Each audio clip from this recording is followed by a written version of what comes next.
রেলপথের জন্য বা রেল স্টেশন বড়ার জন্য সবচেয়ে যেটা বড় দরকার জমি। কেন্দ্র টাকা দিবে, ল্যান্ড অ্যাকুইজিশন রাজ্য সরকার করবে। জমি যেন কোনোভাবেই বাধায় না দাঁড়ায়। আমি তাই সর্বস্তরের রাজনৈতিক দলকে অনুরোধ করব যে এই জমি সংক্রান্ত ব্যাপারটা আপনারা দেখবেন। ঠিক তেমনি আমাদের দীর্ঘদিনের সমস্যা ছিল, আমাদের প্রচুর ট্রেন দরকার, কিন্তু আমাদের রেলওয়ে ট্র্যাক নেই জন্য আমাদের সেই ট্রেনগুলো চলতে অসুবিধা হচ্ছে। আপনারা জেনে খুশি হবেন, অলরেডি আমাদের ডিআরএম সাহেব টেন্ডার করে দিয়েছে প্রায় 7 কোটি টাকা দিয়ে আমাদের এই রাধিকাপুরে আরো 2টো ট্র্যাক বসবে। রেলওয়ে বোর্ড এস্টিমেট শুরু করেছে আমাদের জালিঙ্গা স্টেশন, সেই স্টেশনকে আপগ্রেডেশন করার জন্য, আপগ্রেডেশন করে সেখানে আরো 3টে এক্সট্রা লাইন হবে এবং সেই স্টেশনটা বড় হবে, যাতে আগামী দিনে আমাদের যেটা লক্ষ্য, আমাদের যেটা চাহিদা, বিশেষ করে শিক্ষা ক্ষেত্রে, স্বাস্থ্য ক্ষেত্রে আমাদের একটা ব্যাঙ্গালোরের ট্রেন, এই কাজগুলো সম্পন্ন হয়ে গেলে আমরা আবার আমাদের রেলমন্ত্রীর কাছে দরবার করে আমরা রাধিকাপুর থেকে যাতে ব্যাঙ্গালোর যাওয়ার জন্য একটা ট্রেন চাইতে পারি, সেই আশা যেন আমাদের পূরণ হয়, তার জন্য এই কাজগুলো দরকার। তার সাথে আমরা রেলওয়ে বোর্ডকে আমরা পুরো প্রপোজাল দিয়েছি। আমাদের আগামী মাসে একটা মিটিংও রয়েছে জেনারেল ম্যানেজার মালিকের সাথে। সেখানে আমাদের যে লক্ষ্য, আমাদের আলুয়াবাড়ি স্টেশনে কিছু সমস্যা রয়েছে, বিশেষ করে সেখানে ফ্লাইওভার থেকে শুরু করে আমাদের সেখানে একটা কালোমাটো দরকার, একটা ওয়ার্ডের মানুষের অসুবিধা হচ্ছে, সেটা যেমন আমরা প্রপোজাল দিয়েছি। আমাদের কানকি এখন ধাম, সেখানে জানেন যেমন জৈন মন্দির রয়েছে, সেখানে আরো কানকি ধামের আরো মন্দির রয়েছে, সেখানে কলকাতাগামী কোনো ট্রেন স্টপেজ নেই। আগামী দিনে সেখানে কলকাতাগামী ট্রেনের স্টপেজ হবে এবং তার সাথে আমাদের ইন্টারসিটি স্টপেজ নেই, সেই স্টপেজগুলো হবে। আমাদের বাঙালবাড়ি লোকের চাহিদা, হেমতাবাদ বিধানসভার লোকের চাহিদা যে আমাদের যেটা কলকাতা রাধিকাপুর ট্রেন, সেটা আমাদের দাঁড়ায় না, যেটা রাধিকাপুর এক্সপ্রেস আমরা বলি, আগামী দিনে সেই ট্রেনও আমাদের বাঙালবাড়ি স্টেশনে দাঁড়াবে। এবং আমরা আরো বলেছি আমাদের জেলা প্রাণকেন্দ্র রায়গঞ্জ শহর, রায়গঞ্জ টাউন, সেই স্টেশনকে মডেল স্টেশন করতে হবে। যে মডেল স্টেশন বিভিন্ন রাজ্যের বিভিন্ন জায়গায় যেভাবে মডেল স্টেশন হচ্ছে, আমরা রায়গঞ্জকেও মডেল স্টেশন চাই এবং রায়গঞ্জের ফ্লাইওভারের জন্য আমরা চাইব সর্বস্তরের সাধারণ মানুষের সহযোগিতা। আমাদের ব্যবসায়ীরা শুরু করে, আমাদের রাজনৈতিক নেতৃত্ব থেকে শুরু করে, রায়গঞ্জ পৌরসভা থেকে শুরু করে, আসুন আমরা সবাই মিলে আমাদের শহরের যে সবচেয়ে বড় সমস্যা যানজট সমস্যা, সেই সমস্যা যাতে আমরা এই ফ্লাইওভার মাধ্যমে আলোচনা করে মিটিয়ে নিতে পারি এবং আমরা যে জায়গায় অবস্থানে আসি সেখান থেকে যেন সম্পূর্ণ 100% সহযোগিতা পাই, সেই চেষ্টা আমরা করব। আপনারা ইতিমধ্যেই জানেন আমাদের Kaliaganj railway station, Dalkhola railway station এবং আমাদের আলুয়াবাড়ি রেলওয়ে স্টেশন অমৃত ভারত প্রকল্পে কাজ চলছে। আগামী দিনে আমাদের আরো ছোট ছোট হল স্টেশনগুলো রয়েছে, সেগুলোর যেমন আমরা আপগ্রেডেশন করব। আমরা বলে দিয়েছি রাধিকাপুর যেহেতু আমাদের স্টার্টিং পয়েন্ট, এবং ঠিক রাধিকাপুর থেকে শুরু করে রাধিকাপুর, রায়গঞ্জ, কালিয়াগঞ্জ, ডালখোলা এবং আমাদের আলুয়াবাড়ি স্টেশনে কমপক্ষে 1টি করে প্ল্যাটফর্মে যেন সম্পূর্ণ পুরো শেড থাকে, যাতে বর্ষাকালে মানুষের কোনো অসুবিধা না হয় এবং ভিজে যেন ট্রেনে উঠতে না হয়। তার সাথে আমাদের স্টেশনগুলোর আপগ্রেডেশনের জন্য যেখানে লিফট ফ্যাসিলিটি দরকার সেখানে সেটা চালু করতে হবে। যে এই বর্ষার মধ্যে আপনারা সবাই জানেন আমাদের ডালখোলা থেকে শুরু করে আমাদের ঘোষপুকুর অব্দি রাস্তা খুব খারাপ হয়েছে। তাই আমার বিভিন্ন সাংবাদিক বন্ধুগণ বা মেলের মাধ্যমে আমার কাছে কমপ্লেন আছে। আমি আপনাদেরকে বলছি, আমাদের সাথে আমাদের কথা হয়ে গেছে।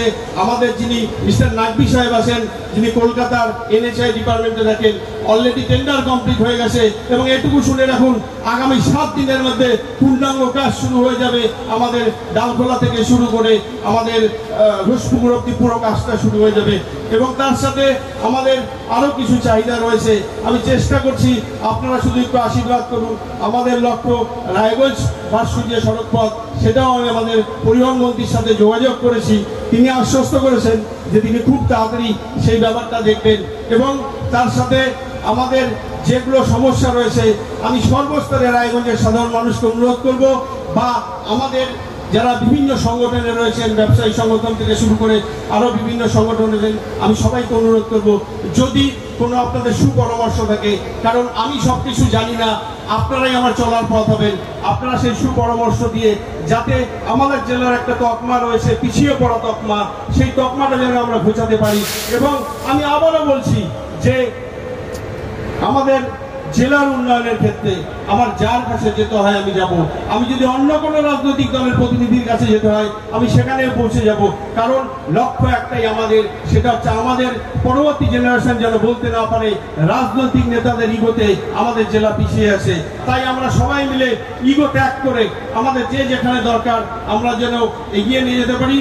তার সাথে রেলের সমস্ত আধিকারিক যারা অক্লান্ত পরিশ্রম করে এই ট্রেনটা রুটের ব্যবস্থা করেছেন এবং ট্রেন চালুর ব্যবস্থা করেছেন, আমার সবাইকেই ধন্যবাদ এবং তাদেরকে কৃতজ্ঞতা জানাই।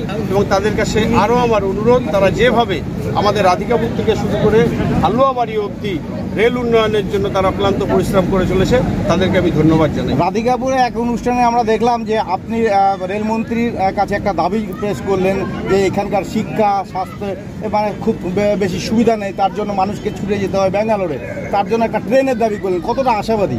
অবশ্যই 100% আশাবাদী। আমাদের ট্রেন এখান থেকে আরও অনেক চলবে। আমাদের ডিআরএম সাহেব খুব ইনিশিয়েটিভ নিয়েছে, আমাদের জেনারেল ম্যানেজার ইনিশিয়েটিভ নিয়েছে। আমাদের অলরেডি ট্র্যাকের অভাব ছিল, সেই ট্র্যাকের অভাব আমাদের দূর হতে চলেছে। অলরেডি ডিআরএম সাহেব প্রায় 7 কোটি টাকা দিয়ে আমাদের এক্সট্রা ট্র্যাকের জন্য, রাধিকাপুরের ট্র্যাকের জন্য উনি টেন্ডার করে দিয়েছেন। এরপরে আমাদের ডালিম্বা স্টেশন আপগ্রেডেশন হবে, সেখানেও অনেক লাইন হবে। এবং আমাদের যেটা মানুষের ইচ্ছা, আমাদের উত্তর দিনাজপুরবাসীর ইচ্ছা একটা ব্যাঙ্গালোর ট্রেন, আমরা আশাবাদী এই কাজগুলো হয়ে গেলে আমাদের ব্যাঙ্গালোর ট্রেনও খুব তাড়াতাড়ি চালু হবে। প্রথমে আমি সমগ্র জেলাবাসীকে শারদীয়ার প্রাক্কালে আজকে দেবীপক্ষের শুভারম্ভে সবাইকে বড়দের আমি প্রণাম, ছোটদের শুভেচ্ছা। এবং শুধু তাই নয়, তার সাথে গান্ধী জয়ন্তীর শুভেচ্ছা জানাই। আমাদের রায়গঞ্জবাসীর দীর্ঘদিনের দাবি আমাদের রাধিকাপুর দিল্লির ট্রেন, সেই ট্রেন আজকে স্বপ্ন আমাদের সফল হলো। এবং শুধু তাই নয়, তার জন্য আমি ধন্যবাদ জানাই ভারতবর্ষের যশস্বী প্রধানমন্ত্রী নরেন্দ্র মোদীকে, ধন্যবাদ জানাই আমাদের সবার প্রিয় রেলমন্ত্রী অশ্বিনী বৈষ্ণব মহাশয়কে, ধন্যবাদ জানাই আমাদের ইস্টার্ন রেলের জেনারেল ম্যানেজার, আমাদের এনএফআরের জেনারেল ম্যানেজার, নর্দার্ন রেলের জেনারেল ম্যানেজার, তার সাথে আমাদের যিনি সবচেয়ে বেশি আমাদের দুঃখ বুঝেছেন আমাদের ডিআরএম সাহেব। ডিআরএম সাহেব এখানে রয়েছেন, ডিআরএম সাহেবকে ধন্যবাদ জানাই।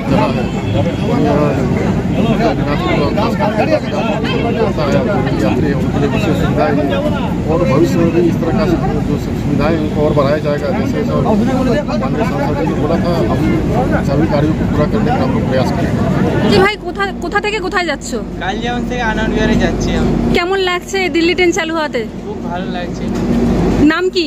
জাকির মোহাম্মদ। কি জন্য যাচ্ছ দিল্লিতে? মানে নতুন ট্রেনে যাচ্ছি ঘুরতে। ঘুরতে যাচ্ছ? এতদিন পর জেলাবাসীর স্বপ্ন পূরণ হলো, কি বলবা? খুব ভালো লাগছে তার জন্য, নতুন ট্রেন চালু হওয়ার জন্য। কি বলবা এমপি সাহেবকে, কি জানাতে চাও? অনেক অনেক ধন্যবাদ ওদেরকে জানাই আমি নতুন ট্রেন চালু করার জন্য। আর এইভাবে যেন চালু হয় ট্রেন। বলছি আপনি কোথা থেকে কোথায় যাচ্ছেন? কুশমুন্ডি থেকে আনন্দবিহার যাচ্ছি। কেমন লাগছে এই ট্রেনটা চালু হয়ে? কি বলবেন সাংসদ মহাশয়কে, কি বলবেন যে তার উদ্যোগে আজকে এই ট্রেন উদ্বোধন, কি বলবেন?